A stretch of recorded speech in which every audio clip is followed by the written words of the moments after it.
నా ప్రియ దేవుని బిడ్డలారా, దేవుని వాక్యము చెప్తుంది, ఎర్రివాడా ఎర్రివాడా.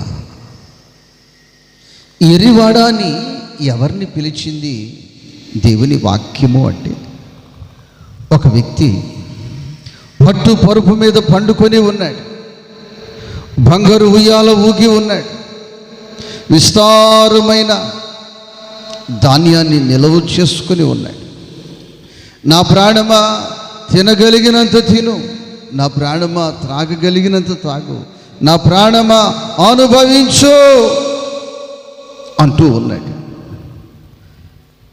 అయితే ప్రియ దేవుని బిడ్డలారా, ఆ వ్యక్తి అనుకుంటున్నాడు, ఇది నా జ్ఞానముతో నేను ఈ విధముగా సమకూర్చుకున్నాను, నా జ్ఞానముతో ఇవి నేను సంపాదించాను. అయితే దేవుని వాక్యము ఆ వ్యక్తితో చెప్పిన మాట, ఎర్రివాడా. ఏమని చెప్పింది? ఎర్రివాడా.